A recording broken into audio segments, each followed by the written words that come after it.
No Scott. Okay, so this is not the Kathy show. It's the Scott show, but Scott's not here. And until he's here, we'll just work with what we have. Um, but tonight, our program, and of course, when Scott does come, which will happen, I'm sure, at some point, he could do his introduction his way because, that's not my way. It's just the way he works. But I'm going to introduce Kelly Cheng. We've known her forever, it feels like. I was actually in your restaurant, Kelly. I think I remember the first time, probably like the mid to late 1980s. It was the old spot.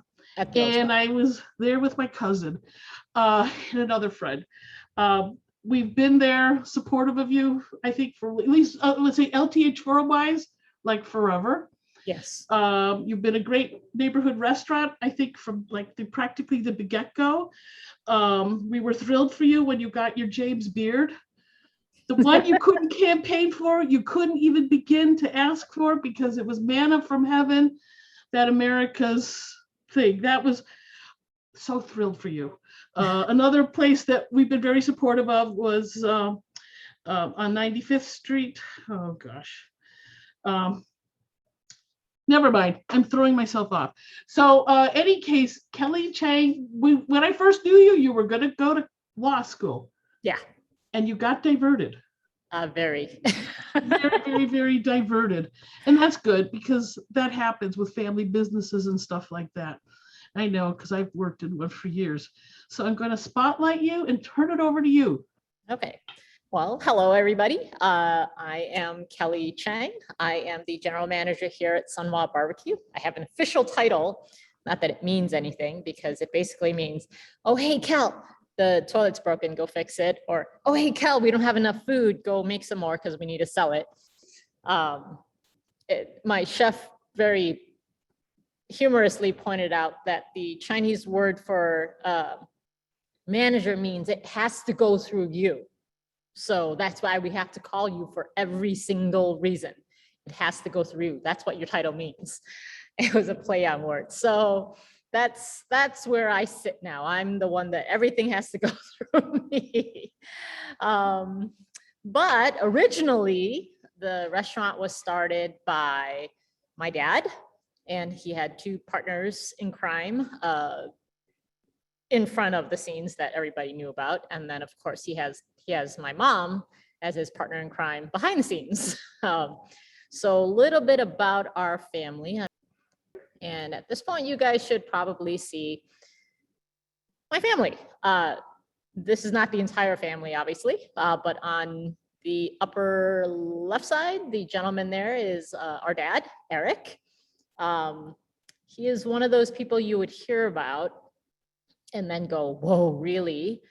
Because he's one of those people that swam from China to Hong Kong in the 70s.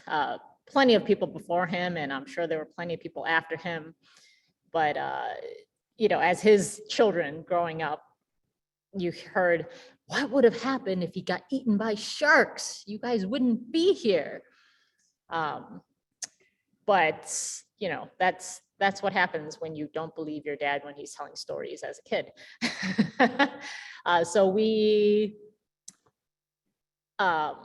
obviously we didn't believe him, but he did. He swam from China to Hong Kong, where he apprenticed to cook barbecue. He actually wanted to be a writer originally. He shared with me quite a number of years ago that when he got to Hong Kong, he thought, oh, I have freedoms now. I've escaped from Mao Zedong. I have freedoms now. I can do whatever I wanted. So he actually wrote some journalistic pieces and sent them out to the newspapers and did not get any replies except for one. And I think he said he sent out like 20 editorials or something and he got $10 for it. And so he realized very quickly he needed to make a living doing something else that actually could feed him.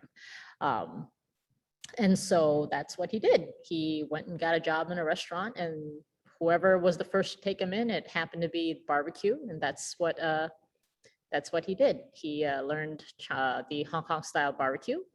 And then in 1976, when he actually received a permit, he met the lovely lady in red below him. Through his great uncle and the machinations of my grandparents, they were set up on a couple of dates, and then they kind of went, so what do you think? Well, I don't know. What do you think? Well, I don't know. So should we do this? Okay, let's do this. And so that's how they met, went on some dates, and got married. All because someone suggested that he actually have a wife before he goes to the US so that he's not wasting time and money doing the latter, getting married. Few years down the road, blowing all his money and starting all over again. So on the advice of a very nice lady at the embassy, he went out and found himself a wife, and they moved to New York together. And in 1976 arrived in New York, and just kind of took their time to get their bearings.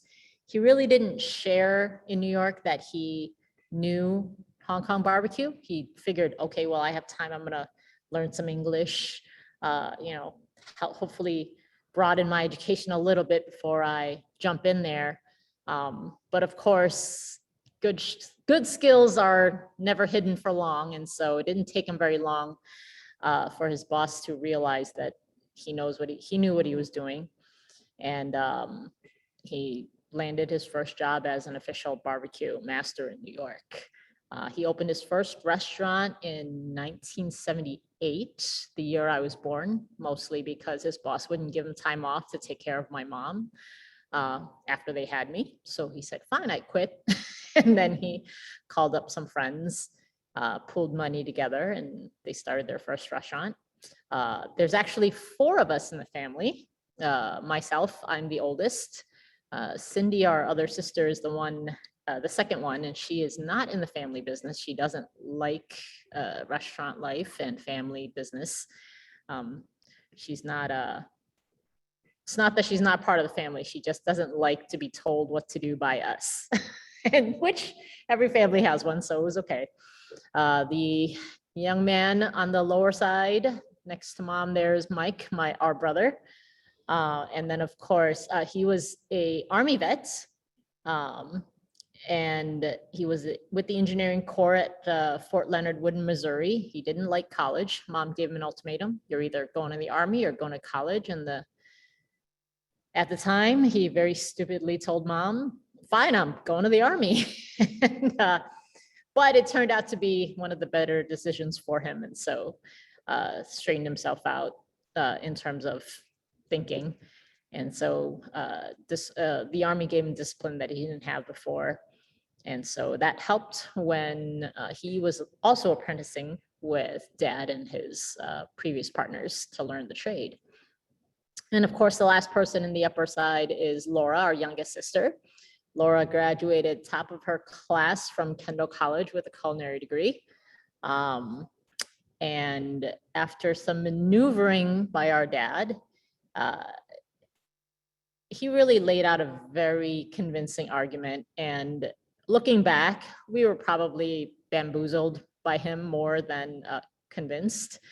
But he makes a very, very convincing argument, much along the lines of, you'll never have to worry about a job or a paycheck, getting laid off, none of that stuff. You're gonna be in charge of what you guys want to do. And so that's how we ended up in the business. Well, I mean, we've always been in it as kids, but ownership and doing work for your parents because they required it are 2 very different things. And so obviously you're more likely to care if you've put money in. And so being a business-minded family, first thing the parents said was, all right, lay down your money and then we'll talk. And so that's what we did. I'm gonna take a second here. I'm gonna stop sharing this screen because it's boring looking at their faces. I'm back. So yeah, that's how us 3 children ended up in the business. We just kind of took what we knew and just did what we've always done in a sense and continued it. So we moved to Chicago in 86, 87. started out on Argyle Street with a very small store, much smaller than what we have now. And he had partners there, some of the others in our old location and things like that. So very young picture of my dad there in the middle. Uncle Fred's the guy on his right in the white, and then Uncle Cheng is the one on his, sorry, my dad's right is Uncle Cheng. My dad's left is Uncle Fred. Much younger days, but this was from the original store. And then you'll see the storefront of the actual, of the original store on Argyle. This was just before we moved because we took the awnings with us. So this is the front of the store is circa probably 2008 or 2009. As for the picture of the three partners, that is probably 1989 or 1990. Nothing young there. So one of the topics that Scott passed on to me to talk about was kind of how the restaurant evolved. And I probably have to say evolution occurred not quite the moment when we took over, but more when we moved to our current location. In the old location, you know, with we call them the three old men. With them, it was more about broken English and pointing because they didn't speak English. And if American people came in, oh, okay, they probably just want panda food. So point them towards sweet and sour chicken and Mongolian beef. Not realizing that the likes of Kathy and Gary and Steve Zoransky in his day were more, can we have the chicken feet and, you know, whatever, you know, mushy, slimy things that are on your plate, we'll have that too. So it was an eye-opener for them when they realized, whoa, there are American people out there that will eat real Chinese food, not panda food. And so in taking over, we had to think through, well, how do we want to do this? How did we want to target ourselves? And I think their fear was that as newbies and as younger children, we were going to take the restaurant and then just turn it into a panda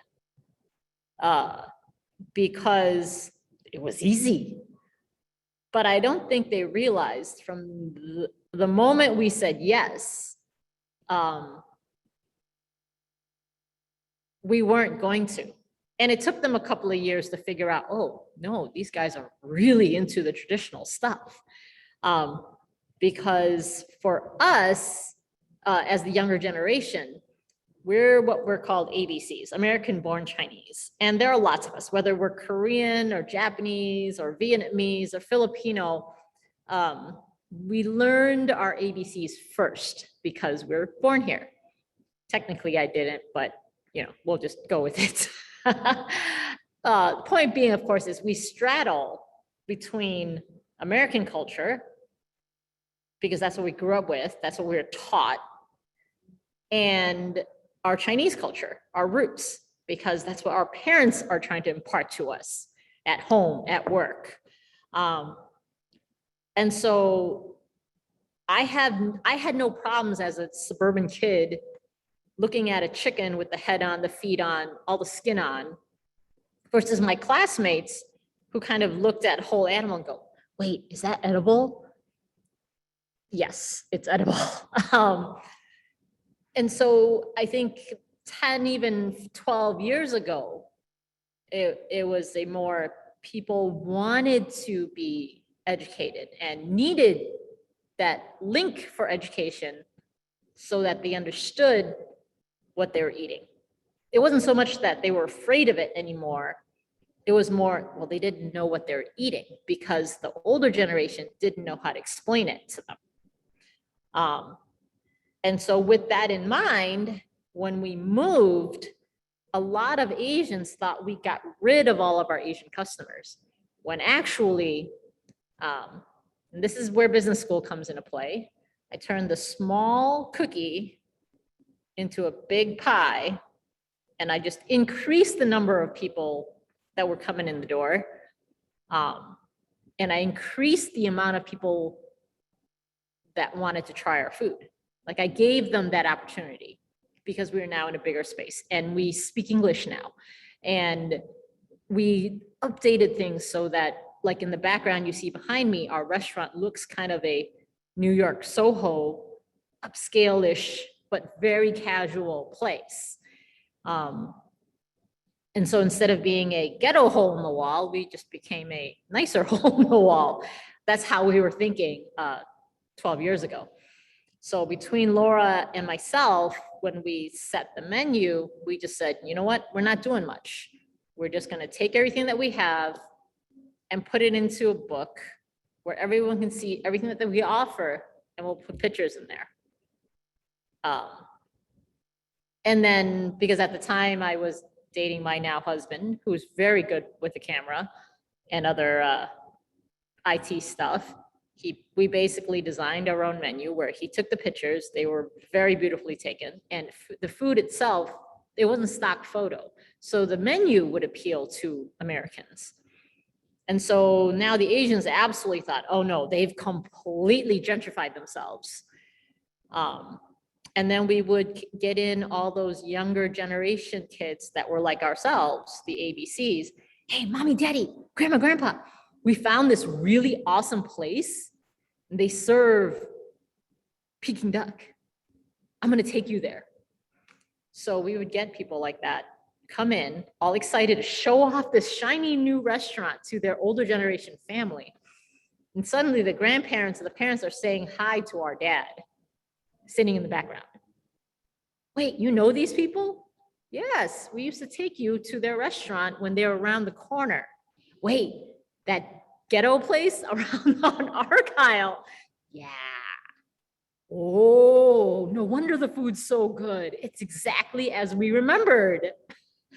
And so the three of us became a bridge for not only American customers, but also for those in our generation, the ones that were born here to immigrant parents who, like us, straddled both sides and realized, hey, we want our traditional foods. And so that was part of the fun for me, I think. It's knowing that there were so many foodies out there, educated eaters, I called them at that time, because they knew what they were doing. And when I explained it, they grasped it so quickly.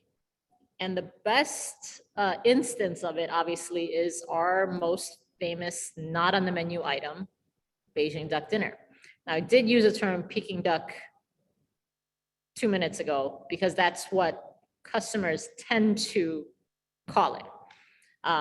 But in here, we use the phrase Beijing duck dinner. So before I jump into the duck dinner itself, we're going to look a little bit at the things that we do to make the duck happen. You're about to watch our commercial. Okay. So you're gonna obviously see the restaurant a little bit, but the important part is here where they're making our ducks. And the process basically is there's cleaning and chopping of the feet and the wings and the beak off. And then we fill with marinade. And now you see them sewing the duck closed with our very, very long needles. After which then he will inflate the cavity with air to and separate the skin. It does both. Cleaning it off in a quick rinse in the hot water sink.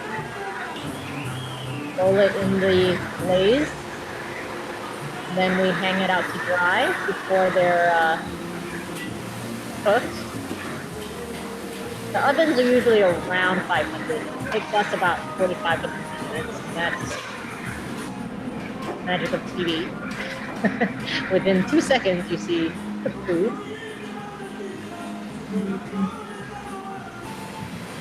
So we'll baste the ducks before we serve them to get the skin a little bit crispier. And if we didn't baste it, that would go straight out as a roast duck. But what they're doing now would be Beijing Duck dinner.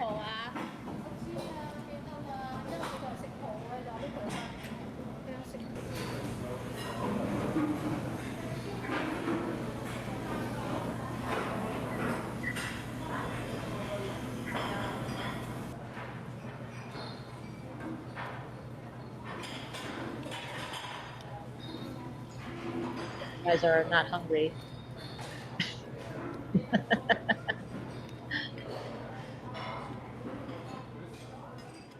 Righty. Okay. All right. So now that you have seen all the secrets that go on in our kitchen in those last 30 seconds, a little bit of history about our duck dinner. It started out as a joke. So remember the Uncle Fred I showed you in the picture earlier? He saw a picture in a trade magazine. It was a guy carving a duck. He points to it and he says, you know, you guys could do this. And we have a term we use in here and we call it ethnic racism. We are Chinese people who are racist against other Chinese because we're from the South. We're Cantonese people. We firmly believe, without a doubt in our minds, that Cantonese food is the best Chinese food out there, period. So now that we sell Hong Kong style roast duck, there's no way we're doing traditional Beijing duck or Peking duck because that's Northerners' food. Besides, that stuff sucks. It's terrible. It does not taste good whatsoever. So that was the joke, that he really felt that we could do this. And I really felt that we should be against it because it's not traditional Cantonese food. And because it's Northern food, it doesn't, and I've had it, it doesn't taste good. It's nothing in any way comparable to Hong Kong duck. So why would we do it?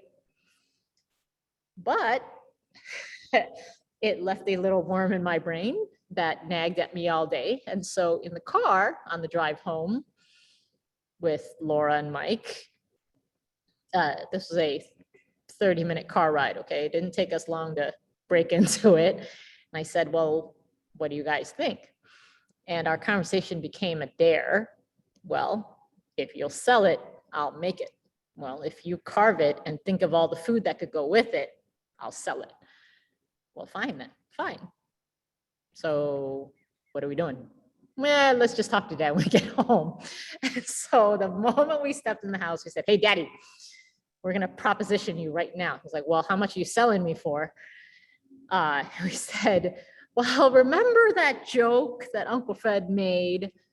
Yeah, about the duck? Yeah, well, what do you think? If you guys wanna do it, I'll teach you how to make it. And we said, okay, let's do it. He goes, really? Yeah. And so what we did was Laura really worked out what things we could go with it. And so in the original iterations, we had a lot of cooler, upscale modern things that went with it and nothing like the traditional easy set that we have going now. And so I put it out there on the internet and we had maybe 12 reservations. And and of course, opening weekend was Chinese New Year weekend. Okay. And so we always have a parade the Saturday following New Year's Day. Doesn't matter, you know, unless it's like some specific date we can't have for, that's usually the date that we, you know, that's the day. And so I had 12 reservations between Friday, Saturday, and Sunday of that weekend. And the Saturday morning, Uncle Fred says to Dad, so I know the kids put a lot of effort into this. And since it's looking like a failure right now,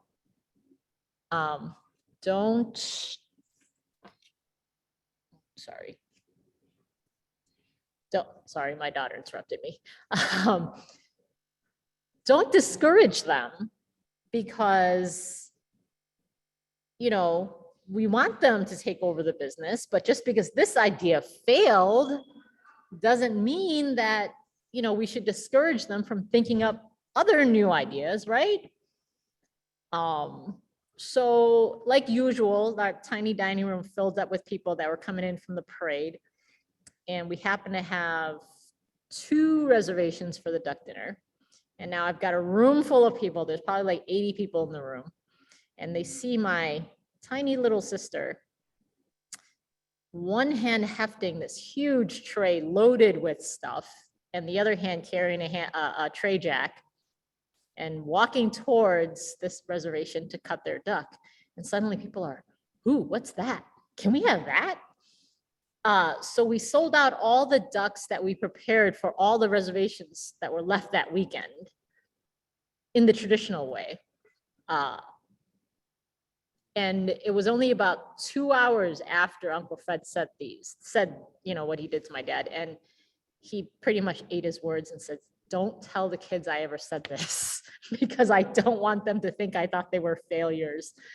Because we really not only sold out, we were also selling. We just basically threw in the roast ducks that we sell out the window to make up for what people were ordering. Because obviously in their minds, well, why lose a buck? We got stuff we can sub in for. So, you know, sub in for it. And that actually, because they turned so quick on that word again that we've been using the last 2 years during the pandemic, they pivoted so fast in that moment that I very quickly caught on and said, that is an economies of scale. We can do that. We don't have to do it that perfect Beijing style way because it's not necessary. We have our way of doing things. They have their way of doing things. And so if this is going to be our style, then we'll just use our Hong Kong style roast duck. It doesn't have to be that very particular Beijing style of cutting it in underneath the wing and pulling out all the guts and everything. That's just too much work. We can make 200 ducks in 2 hours easy. The other process takes us like 2 hours to do 10. Let's not waste our time. And so that's how we ended up subbing, so to speak. It was more economies of scale. So Peking duck, official Peking duck versus our Hong Kong style roast duck, I mentioned a little bit, is how the duck is cut to remove the guts and how it's prepared. So original Peking duck from Beijing has a small slit either in the neck where they'll pull all the guts out, or it will be a slight cut underneath the wing of the duck where it's not very visible and you're breaking as little of the skin as possible so that you get the maximum amount of skin for your dinner. It's very lightly seasoned to the point of almost no flavor, and tend to be very greasy. And they use hoisin sauce that's straight out of the can. So they don't really make the sauce themselves. They just buy store-bought and use that. And of course they use those pancake wrappers. So honestly, I've had Peking duck at least 5-6 times prior to our venture into this. And every single time I would come home and I would complain, and I'd say I was eating wet newspaper wrapped around cardboard with a dough of flour in the middle. It was horrible. And my dad would chuckle and say, well, that's because you grew up eating Hong Kong duck. I'm like, well, what's the, like, because we're Southerners, we're from a region that is hotter and more humid. And because of the humidity and the weather, we sweat more. So naturally, we like things that are saltier.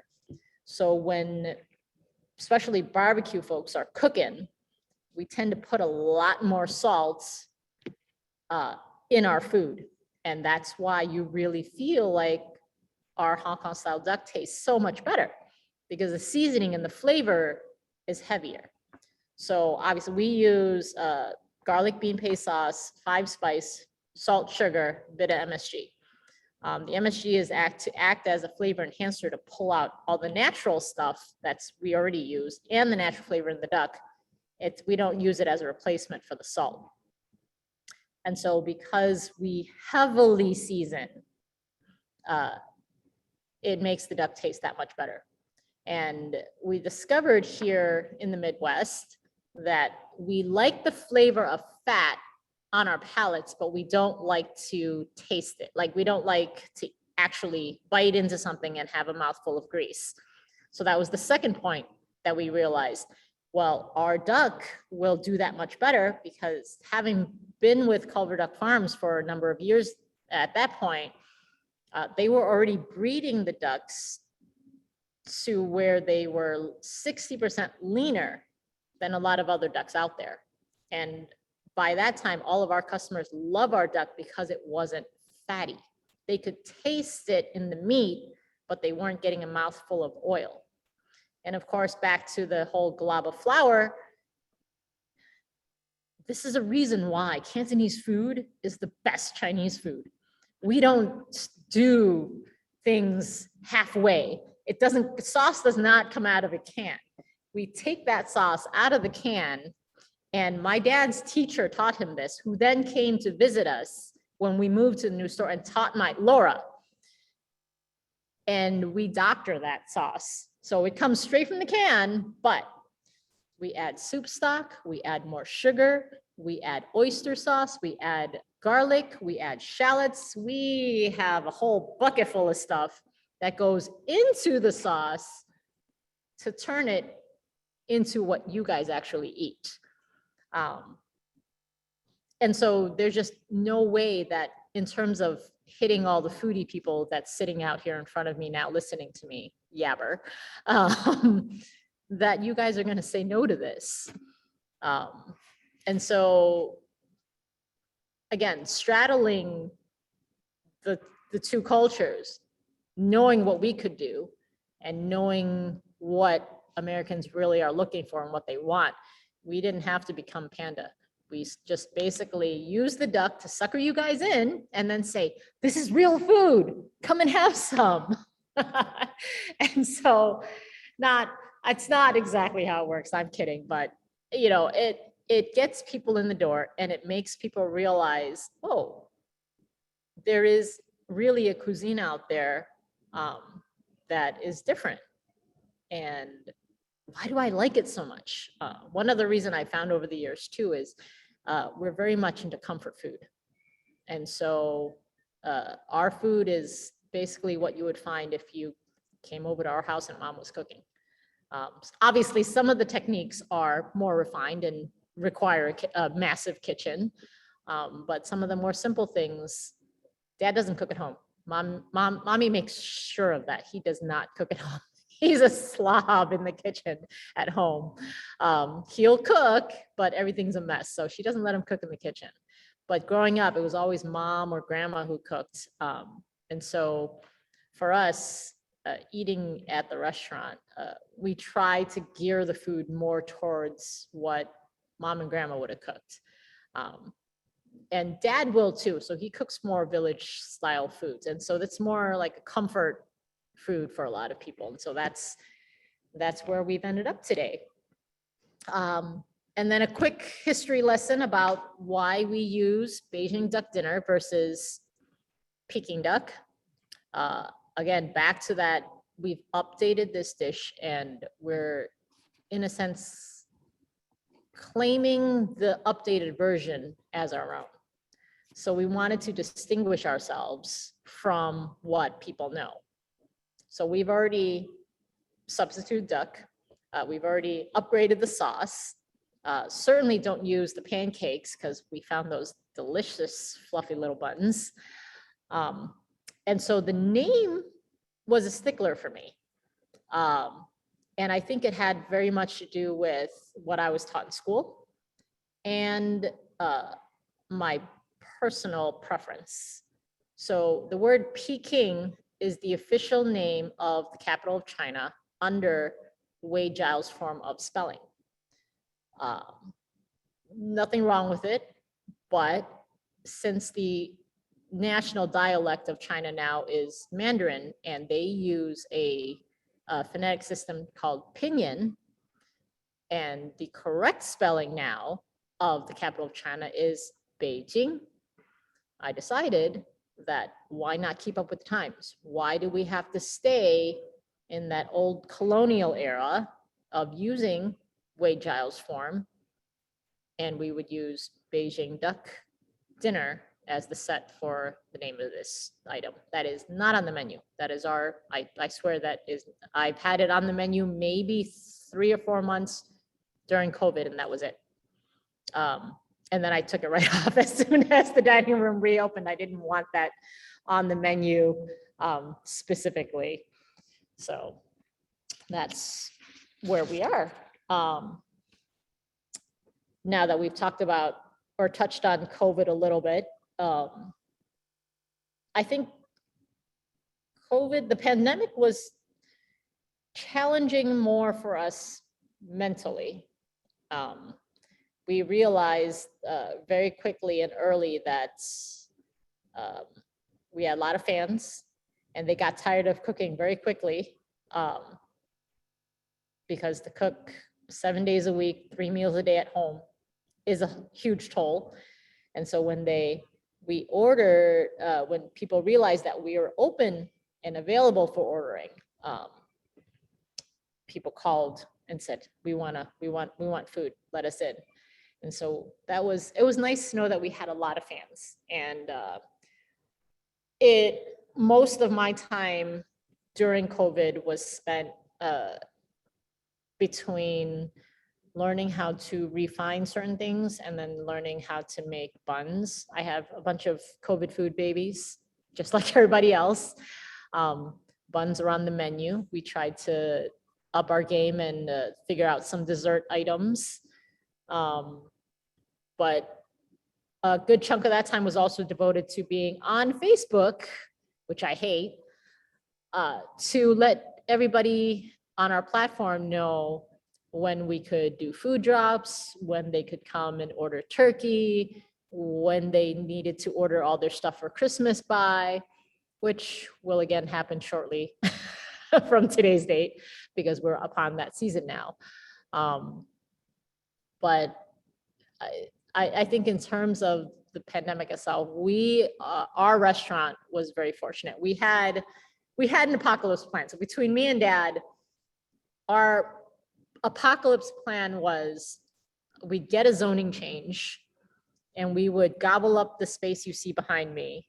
And this restaurant, part of the restaurant would be no more. We would change it into a couple of apartments, sell our houses and all live here cramped until we could afford something again.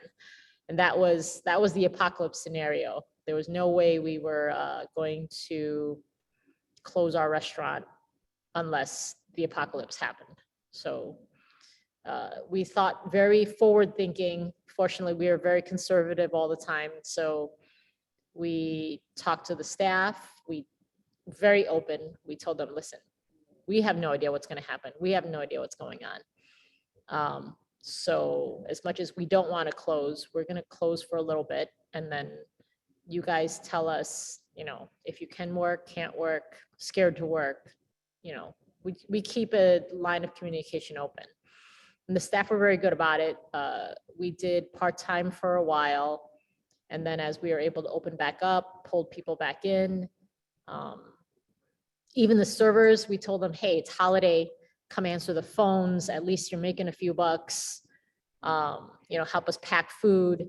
None of you guys ever have to be outside. It'll always be Laura or Kelly running and talking to the restaurant or to the customers. From the restaurant to the customer, it always would be us.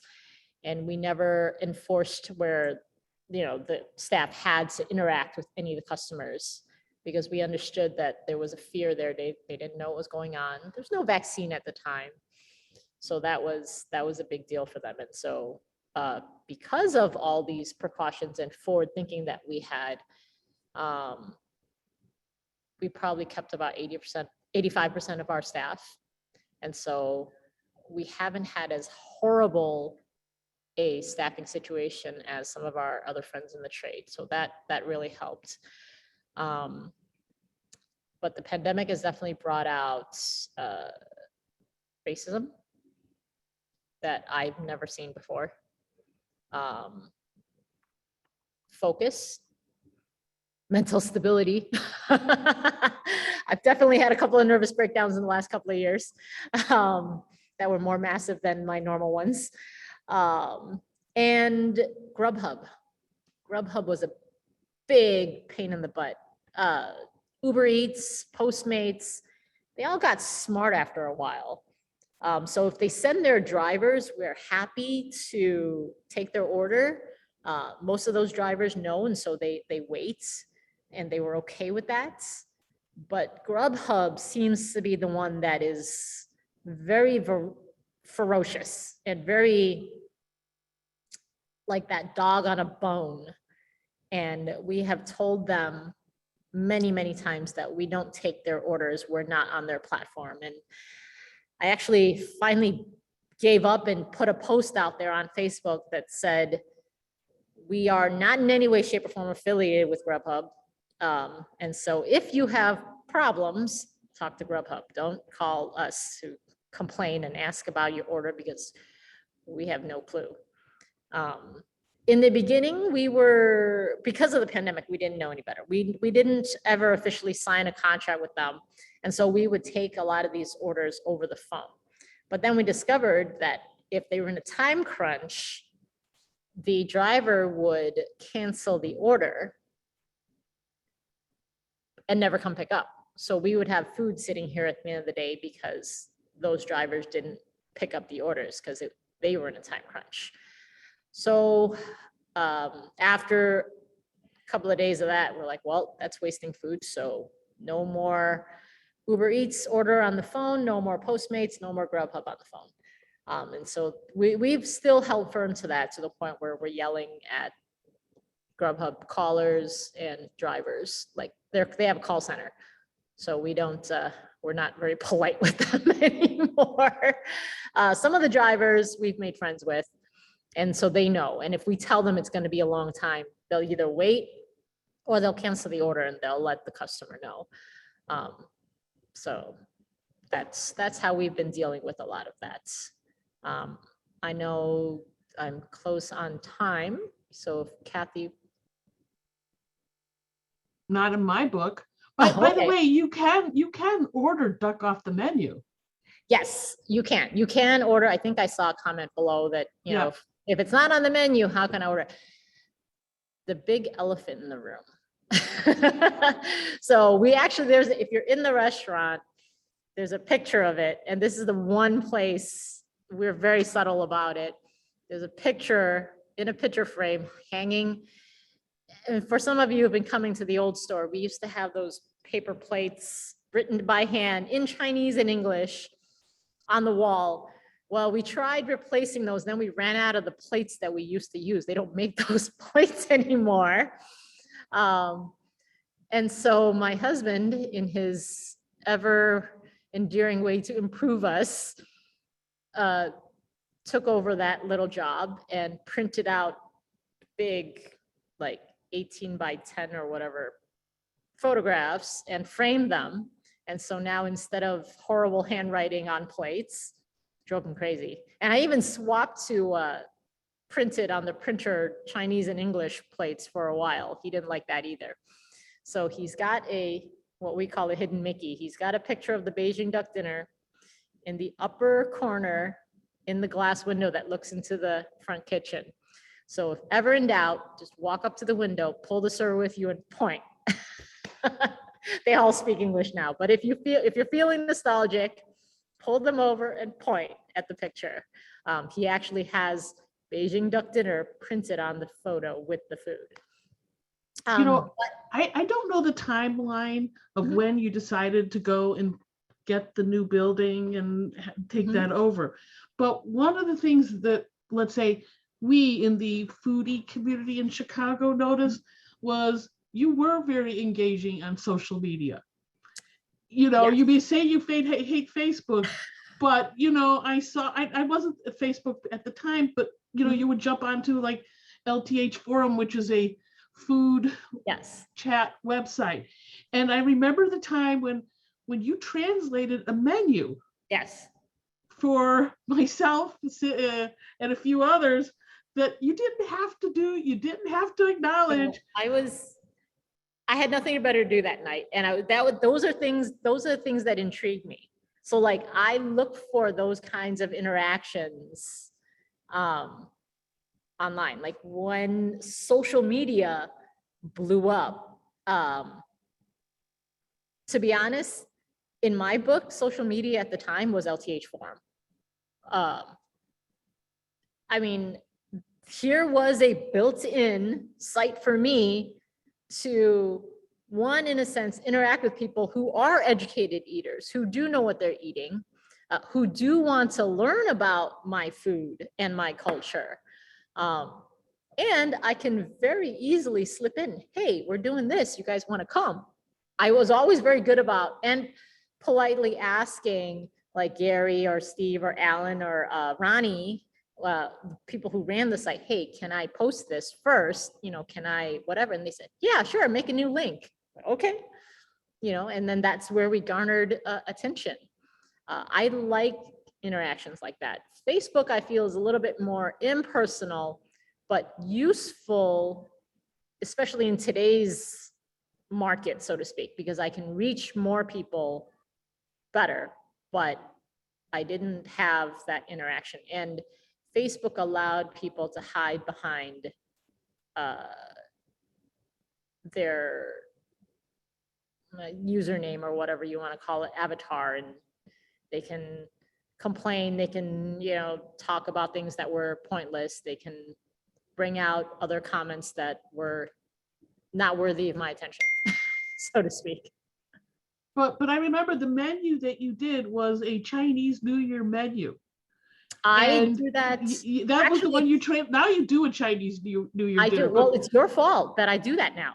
It's because of that menu that I saw on LTH, because that's actually something that the chefs do in Hong Kong. It's actually a very traditional way. It's because they don't often get a chance to show off their education, like that they actually have education.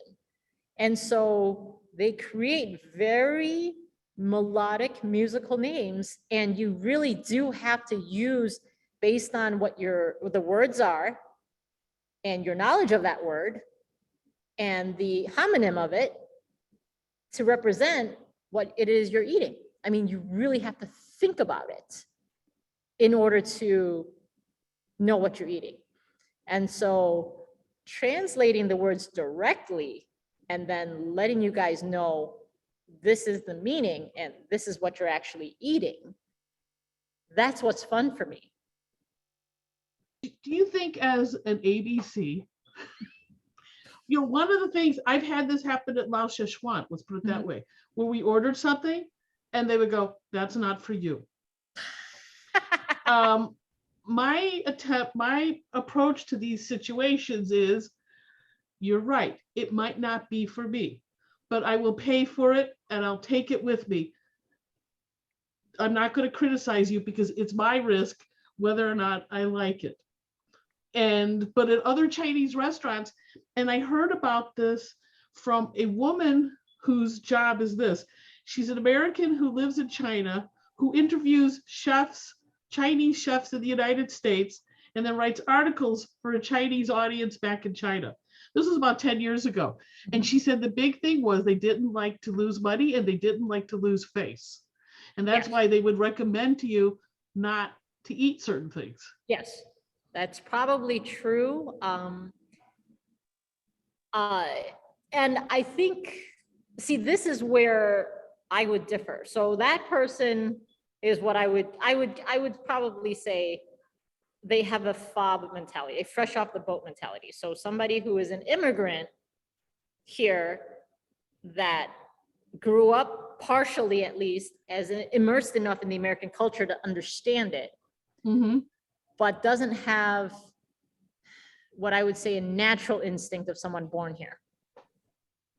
So for me, as your hostess or your server or the person that's going to take your order, I profile bluntly. I'm just going to say I profile, and it's racial profiling. Why? Because I look at a person. If you're purple, yellow, orange, I know what you tend to eat. But when I'm talking to you, then I can make a factual basis. Oh, they know what they're eating. Okay, chicken feet it is. Or, are you feeling adventurous? Let's have some fried intestines. Yum.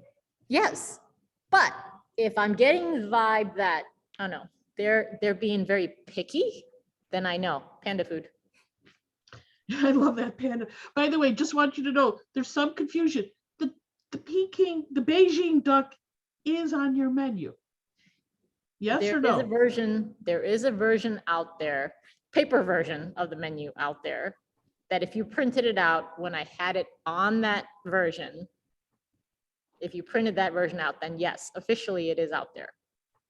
But since then, the menu has been upgraded or revised, and the official listing for Beijing Duck dinner is not on the menu, the paper menu, but it is on the menu. So if you come in and you tell us you want the duck dinner, I have it. If you call for a reservation and say, we're making a reservation for the duck dinner, no problem.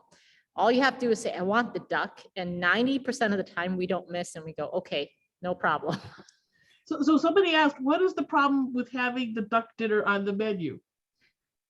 Because when we started, now not so much, but definitely when we started, we didn't know how many people were going to come in for it. So we had to set aside a certain number of ducks to make sure that, especially if you're going to want it, we have enough to cover anybody who came in. So it started out reservations, and then we'd have leftovers for first come, first serve. So throughout the years, that system's worked very well. And that's kind of part of our magic.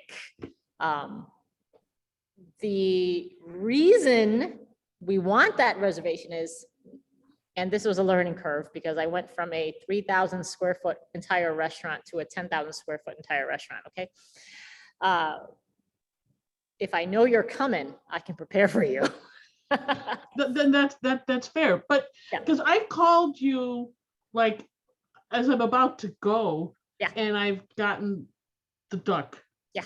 Okay. Yeah. Now I have to tell you, for those of you, you're going to be slightly, I would say somewhat jealous, but years ago we did it a few years ago, but like maybe 10, 12 years ago or more, Kelly did a talk on Chinese barbecue, which was spectacular.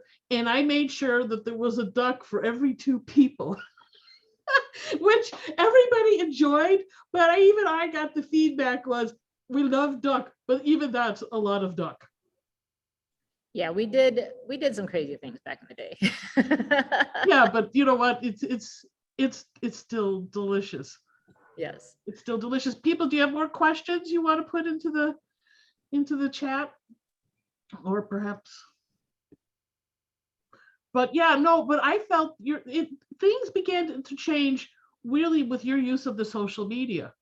Yeah. You know, and was that before you had decided to go move out to the 10,000 square foot, or that was an evolving process? Yes, that was, well, the social media part was always evolving. 12, 15 years ago, social media was like, you know, right. And I was considered on the forefront. Because I believe you were. I was using it I basically exploited that loophole. Hey, we have duck here. You guys want to try it? Hey, we're doing baby pig. You guys want to come check it out? I use it as a marketing tool. Oh, sure. Hey, Yeah. somebody has the question that probably has not a good, how many ducks do you think you've carved tableside all these years? Me personally, or the entire everybody? Well, you could go with you personally. Maybe that's one. No, I think it's more than that. No, me personally, well, I've been a bit more retired in the last 7 or 8 years. We have more staff. Yes, that's why you hire people. So you don't That's have to true. do That's the true. work. Let's see. Me personally, I probably have done about 4,000 or 5,000. Yeah. And wow. And Yeah. as an operation, As an operation, well, let's see. If I did that many, Laura's got to have done that many. Spike was probably at least 4 times that amount. Hard for us to calculate, but I can calculate it this way. We do, okay, let's take out for the last 2 years and have it, okay? right? So from 2019 all the way back the other way, we probably average about 1,000 ducks a week, and you can call it at 50 weeks a year. So that's already 50,000. Okay, I get the numbers are Yeah, phenomenal. yeah. We've done a number of ducks over the years. In addition to the duck that you just sell for cash and go outside in the front. Mm-hmm. Yeah. Well, no, that would be the total. And probably before we moved, that figure was probably more only towards the duck to go. But for the last 12 years, I could definitely say that amount, we're probably 60% duck dinners. Wow. Mm-hmm. But by the way, can I slightly boast? Mhm. But I was the first official customer at the new New place. location. You were. I came Yeah, in the night before they were opening. I didn't know if they were opening. I knew you were on the Yeah. cusp of opening, Yep. and you had just gotten the approval, and I had just walked in, and I said, here's $5. Sell me something. Yes, and luckily we had just finished making the chicken skins that day. Yes, and I ate chicken skins as I drove home. There's a question on the side. Are we still using Culver? Yes, we are. Except for that one little mishap almost 25 years ago where they nearly lost us. And that was because people wanted leaner ducks. And at the time, nobody else was breeding ducks that were leaner. We've been with them from the beginning. All right, here's a question that maybe you can answer. I don't know. What do you think of the loss of Singapore street food vendors? Children don't want to follow their parents into the restaurant business. I would say kudos to you kids if you want a different life, but you've just lost what I think is a very important pillar of your life. And for me, it speaks voluminously because in our family, we have members, not just my own sister, but cousins too, that, they don't want to be in the family business, and that's absolutely fine. But there's a line where, for me, if you're above it, then it's okay for you not to be in business so long as you appreciate the fact that everything you are and everything you have is from your parents, and that you are in your 9-to-5 job, very, comfortably living because your parents put in all those hours so you don't have to. As long as you remember to appreciate that, in my books, that's fine. You haven't lost anything. It's those people that go to those other jobs because they look down upon the fact that their parents had to toil 18, 20 hours a day. And there are people out there within my own family too that, we've had disagreements about. This isn't something you should look down upon in any job. But I really feel that if you seriously consider not joining your family trade, so to speak, you do lose a part of yourself, because suddenly now you don't know how to cook this item. And this might be something that has given you comfort as you're growing up and you just haven't realized it. Me personally, I have tried to get out of it. And I was just saying to somebody else the other day, it took me 3 weeks and $6,000, $7,000, halfway across the world to figure out I could watch bootleg DVDs at home all day long. I don't have to do it halfway across the world. So I got off the couch from the rented condo in Hong Kong and went out and went on a foodie trip. I ate everything in sight. Went to Kuala Lumpur, went to Taiwan, traveled around China a bit to eat. And then when I came home, I said, okay, I think I just needed to get away and recharge. Let's go. So obviously everyone is different. But it really, you know, for me personally, if you can take over your parents' business, if you can make that transition as a second generation into your family's business, regardless of the line of business, I think you're really doing yourself good, because you're continuing a tradition that may be lost. And you're there to help people learn more about what it is that you're doing or selling. You know, there's other Asian cultures, well, but there's also the parents who push their children away from the restaurant business. Yeah. And I'll give an example of some Korean restaurants. I'm not saying all, I'm not making, but it happens to be an example I'm aware of. Mm-hmm. They didn't want their kids.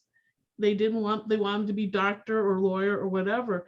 Yeah. And you go into the restaurants and you try to order the food you want. You don't understand. What happened for me for Korean food anyway, I got a picture book from the library on mm-hmm. Korean food, because I could never, even though I regularly visited this place, I could never get explanations for the other parts of the menu, mm-hmm. but they didn't want their kids working there. Yeah, there are a lot of Chinese parents that are like that. And I think that was part of the culture. And again, that might stem back to whatever form of racism they might have faced in their lives during this journey to get, where they are. I think myself, I was more fortunate because my dad was always, and my mom is the kind of the axe grinder in the family. Nope, you don't need to go on a date. Nope, you don't need to go out with friends. We need you at work. And so being at the restaurant as a kid, not that it was normal, but I saw more. So it opened my mind more. So when I was at school back in the suburbs, I was able to behave in a way where my classmates could accept me for who I was. And I was in a fairly diverse high school, so it wasn't like, all white people. But because I saw some of the stuff that happens around Argyle Street, I was able to take those experiences and realize, oh, so that's what racism looks like. Okay. But because of that also, because I was at the restaurant also, my Chinese was better than a lot of my peers who are also ABCs. In fact, most people, my husband is actually the fob. So he's the one who's immigrated as a kid to the US from Hong Kong. I was born in New York. And when we're having conversation with anybody who's new or doesn't realize anything, they think he's the ABC and I'm the fob, because my Chinese is that good, like the accent wise. Like when I speak, nobody realizes, if no video was on and we didn't have a last name on and only said Kelly, nobody would think the wiser that I was Asian, that I'm Asian.